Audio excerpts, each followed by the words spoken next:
You're watching Inside Utah Politics. Time now to debate some of the big stories in Utah politics with our panel. This week we have State Auditor John Dougal and Salt Lake City Councilman Charlie Luke. Gentlemen, great to have you with us. Thanks so much for being here. Thank you. Great to be here. Okay, 2 of the 3 propositions passed by voters now significantly changed by the legislature. John, let's start with you. Do you like the changes that were made, and were they necessary? Well, I think the key thing is, from a legislative perspective, the majority thought they were necessary, and that's part of the legislative process. You're trying to say, what did the will of the people say, versus how do you make that happen going forward in a reasonable manner? Okay, but let's focus now on that will of the people part of it, because a lot of people are upset over that. Yeah, well, and they should be. You know, this is something where the public got involved because the legislature didn't act on both medical marijuana and Medicaid expansion.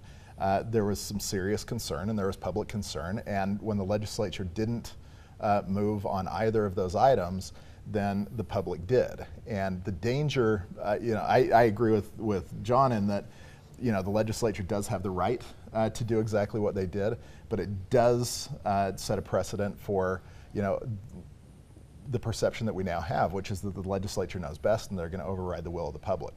My position has been if the legislature had tackled medical marijuana a couple of years ago, there never would have been a ballot initiative. If Medicaid expansion had been seriously addressed, we wouldn't have had that one either. So that's where I think it's not great when the legislature overrides, but I think some of the changes could work.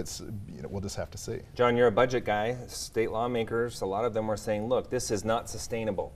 So did they make the right moves in that direction?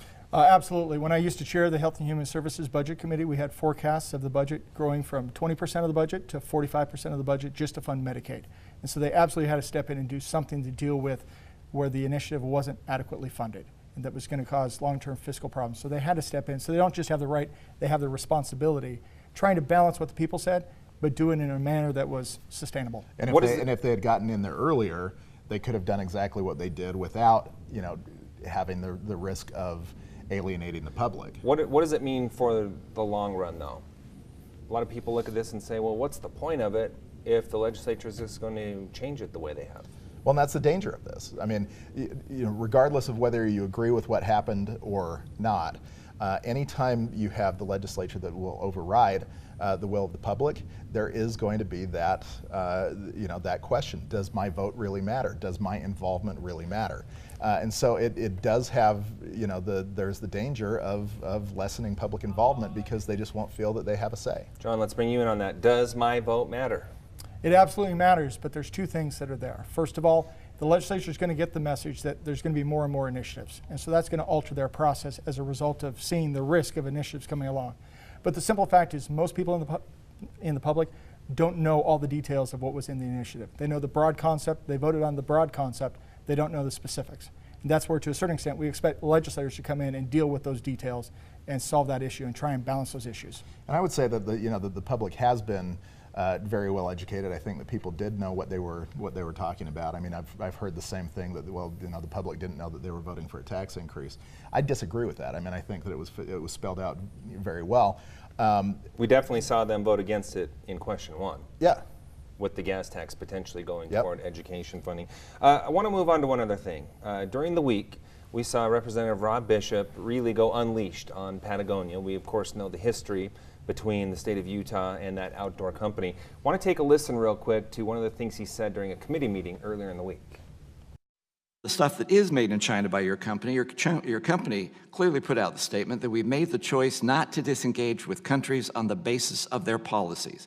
Wish you would do that in the United States as well. Okay, so he's alluding to the fact that Patagonia helped lead the charge to get outdoor retailers out of the state of Utah based on their policies for public lands, calling them hypocrites. John, start with you. Is that fair?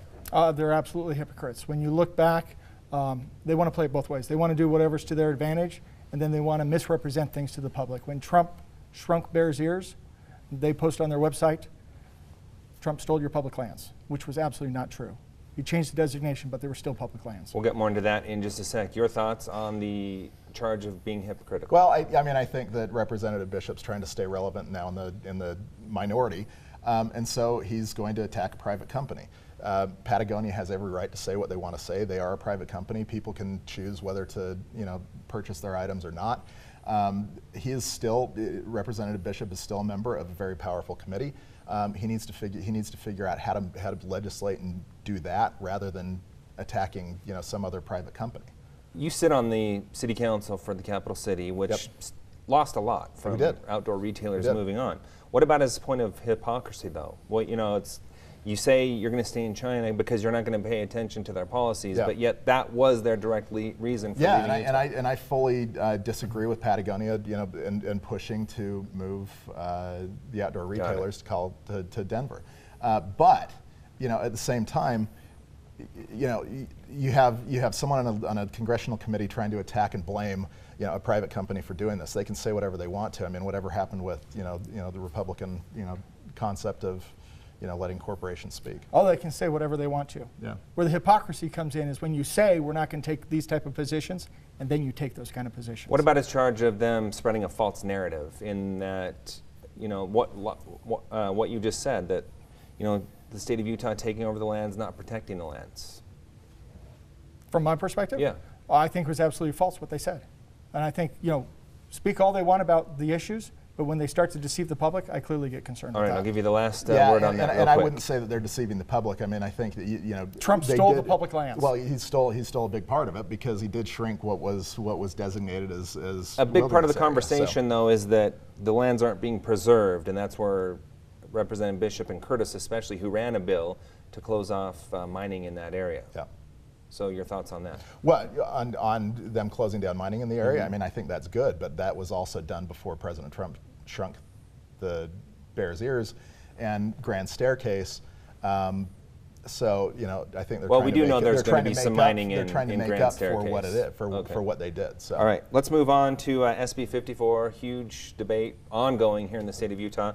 The Supreme Court is going to decide whether to take it up or not, the Utah GOP's case, in a couple of weeks. Should they take it up? John?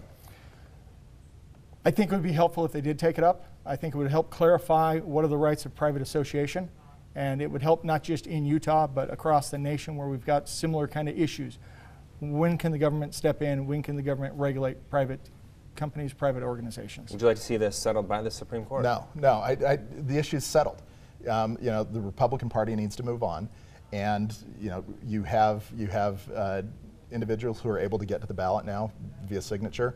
The signature route, work with that, move forward with that, but wasting more time on this issue is just that. Okay, I have a couple seconds left, but I want to get your thoughts on one thing, John. If this Supreme Court takes it up, would it be any different than what we've seen in lower appellate courts? I think the odds are it's going to go the same way it's gone before. So I don't think the GOP is going to get the answer they want, but at least you can hear the Supreme Court opine of what they think it means. All right, gentlemen, great conversation. I appreciate having you here this week, and we'll see you again down the road. Good to be here. All right. Excellent. Thanks. Stay with us. We'll be right back with more Inside Utah Politics right after the break.